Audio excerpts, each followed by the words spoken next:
ओम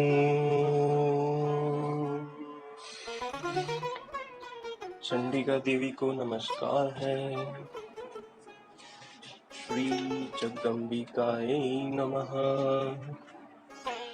तो आज हम प्रथम स्कंद के तृतीय अध्याय के बारे में बात करेंगे। तो एक बार फिर से शेरों वाली माता की सदा ही जय, जिसमें कि हम सूची द्वारा पुराणों के नाम तथा उनकी श्लोक संख्या कथन, उप पुराणों तथा प्रत्येक द्वापर युग के व्यासों का नाम सुनने वाले हैं। सूची बोले, हे मुनीश्वर वृंद, सत्यवती सुत वेद व्यास जी ने से मैंने जिस प्रकार तत्व पूर्वक पुराणों का सुना है, उसे मैं आप लोगों से कहता हूँ, सुनिए। उनमें 2 म वाले अर्थात मत्स्य पुराण, मार्कंडेय पुराण, 2 भ वाले भविष्य पुराण तथा भागवत, 3 ब्र वाले ब्रह्म, ब्रह्मांड, ब्रह्मवेत्तर पुराण, 4 व वाले वामन, विष्णु, वायु और वाराह पुराण, अ वाला अग्नि पुराण, ना वाला नारद पुराण, प वाला पद्म पुराण, लिंग वाला लिंग पुराण, ग वाला गरुड़ पुराण, कु वाला कूर्म पुराण, स्क वाला स्कंद पुराण। ये पृथक पृथक 18 पुराण हैं। उनमें आदि के मत्स्य पुराण में 14,000, अत्यंत अद्भुत मार्कंडेय पुराण में 9,000 तथा भविष्य पुराण में 14,500 श्लोक संख्या तत्वदर्शी मुनियों ने बताई है। पवित्र भागवत पुराण में 18,000 और ब्रह्म पुराण में 10,000 श्लोक हैं। ब्रह्मांड पुराण में 12,100 तथा ब्रह्मवेत्तर पुराण में 18,000 श्लोक हैं। हे शौनक, वामन पुराणों में 10,000 तथा वायु पुराण में 24,600 श्लोक हैं। उस परम विचित्र विष्णु पुराण में 23,000, वाराह पुराण में 24,000, अग्नि पुराण में 16,000 तथा नारद पुराण में 25,000 श्लोक कहे गए हैं। विशाल पद्म पुराण में 55,000 और लिंग पुराण में 11,000 श्लोक हैं। इसी प्रकार साक्षात भगवान के द्वारा कहे हुए गरुड़ पुराण में 19,000 तथा कूर्म पुराण में 17,000 श्लोक हैं। परम विचित्र स्कंद पुराण में 81,000 श्लोक कहे गए हैं। हे पाप रहित मुनियों, इस प्रकार मैंने पुराणों तथा उनके श्लोकों की संख्या विस्तार पूर्वक बता दी। हे मुनिवरों, अब उप पुराणों की संख्या भी सुनिए। उनमें सर्वप्रथम उप पुराण सनत कुमार है। तत्पश्चात नरसिंह, नारदीय, शिव, दुर्वासा, कपिल, मनु, उष्णा, वरुण, कालिका, सांब, नंदी, शौर, पराशर, आदित्य, महेश्वर, भागवत तथा 18वां वशिष्ठ। ये सब उप पुराण महात्माओं द्वारा बताए गए हैं। सत्यवती तनय वेद व्यास जी ने 18 पुराणों की रचना करने के बाद उन्हीं विषयों से विस्तार पूर्वक उस अतुलनीय महाभारत का प्रणयन किया। प्रत्येक द्वापर युग में भगवान वेद व्यास जी ही धर्म शास्त्र पुराणों की यथाविधि रचना करते रहते हैं। जब जब द्वापर युग आता है, तब तब साक्षात भगवान विष्णु ही व्यास जी के रूप में अवतीर्ण होकर सर्वलोक हितार्थ वेद के अनेक वेदोपदेश करते हैं। विशेषकर कलयुग में ब्राह्मणों को अल्पायु एवं अल्प बुद्धि जानकर वे युग युग में पवित्र पुराण संहिताओं का निर्माण करते हैं। स्त्रियों, शूद्रों तथा भ्रष्ट द्विजातियों को वेद श्रवण का अधिकार नहीं है, इसलिए उनके कल्याण के लिए व्यास जी ने पुराणों की रचना की है। हे श्रेष्ठ मुनिगण, इस वेवस्वत नामक शुभ 7वें मनवंतर के 28वें द्वापर युग में परम धर्मनिष्ठ सत्यवती पुत्र मेरे गुरु श्री व्यास जी हुए और 29वें द्वापर में द्रोणी नामक व्यास होंगे। इनके पूर्व भी 27 व्यास हो चुके हैं, जिन्होंने प्रत्येक युग में अपने अनेक पुराण संहिताएं रची हैं। ऋषियों ने कहा, हे महाभाग सूत जी, अब आप पूर्व काल में प्रत्येक द्वापर युग में अवतीर्ण हुए पुराण वक्ता व्यासों की कथा कहिए।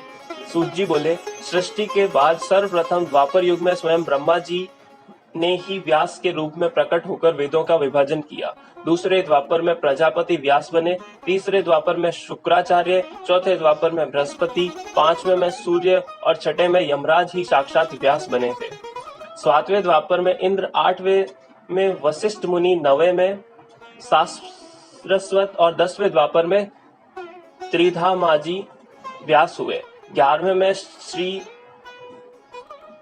त्रिवृष, 12वें में भरद्वाज मुनि, 13वें में अंतरिक्ष और 14वें द्वापर में धर्मराज स्वयं व्यास बने। 15वें द्वापर में त्रयारुणी, 16वें में धनंजय, 17वें में मेधातिथि तथा 18वें द्वापर में वृत्ति मुनि व्यास हुए। 19वें में अत्रि, 20वें में गौतम और 21वें द्वापर में हर्यात्मा उत्तम नामक व्यास कहे गए हैं।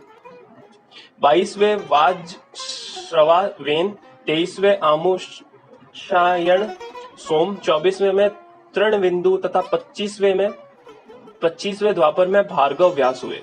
26वें में शक्ति और 27वें में जातुकर्ण्य और 28वें द्वापर में श्री कृष्ण द्वैपायन जी व्यास हुए। इस प्रकार 28 व्यासों के नाम जैसा मैंने सुना था वैसा बता दिया।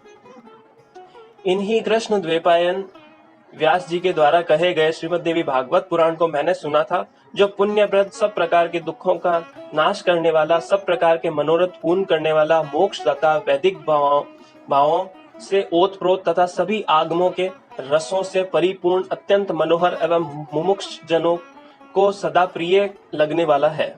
जिस अत्यंत पवित्र पुराण को रचकर व्यास जी ने अरणी के गर्भ से उत्पन्न विद्वान, महात्मा एवं विरक्त अपने पुत्र सुखदेव जी को पढ़ाया था, हे मुनि वृंद, उसी रहस्यमय महापुराण श्रीमद् देवी भागवत को मैंने भी करुणा सागर अपने गुरु व्यास जी के मुख से संपूर्ण रूप से यथार्थ सुना तथा उनकी कृपा से उसे हृदयंगम कर लिया है। जिस समय अयोनिज एवं अपूर्व बुद्धिमान अपने पुत्र सुखदेव जी के प्रश्न करने पर व्यास जी ने रहस्य युक्त इस पुराण को सुनाया था, उस समय मैंने भी एक साधारण श्रोता के रूप में इस महान प्रभाव वाले श्रीमद् देवी भागवत महापुराण को सुन लिया। हे श्रेष्ठ मुनिजन, श्रीमद् भागवत रूपी इस कल्प वृक्ष के फल के स्वाद के प्रति आदर बुद्धि रखने वाले तथा अपार संसार सागर में पार पाने के लिए श्री सुखदेव जी ने अनेक प्रकार की सुंदर एवं रसमयी कथाओं से युक्त जिस अद्भुत महापुराण को विधिवत अपने कर्णपुट से प्रेम पूर्वक सुना है, उसे श्रवण करके भी जो कली काल के भय से मुक्त न हुआ, भला ऐसा प्राणी इस भूतल पर कौन होगा।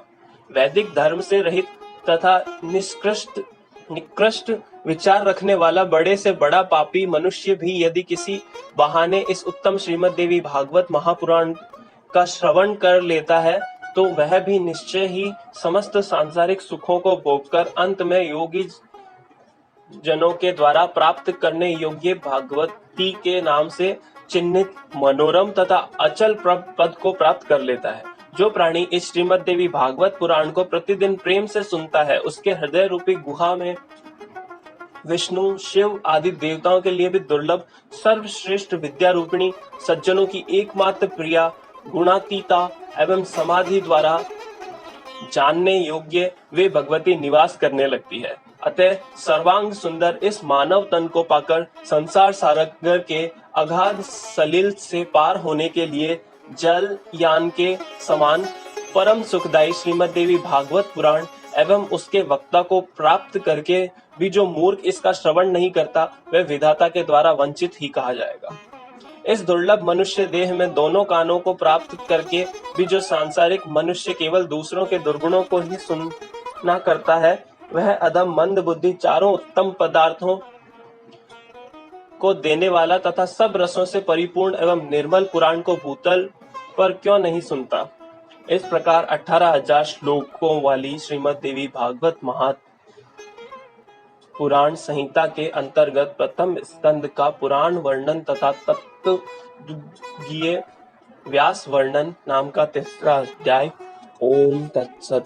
ओम चंडिका देवी को नमस्कार है।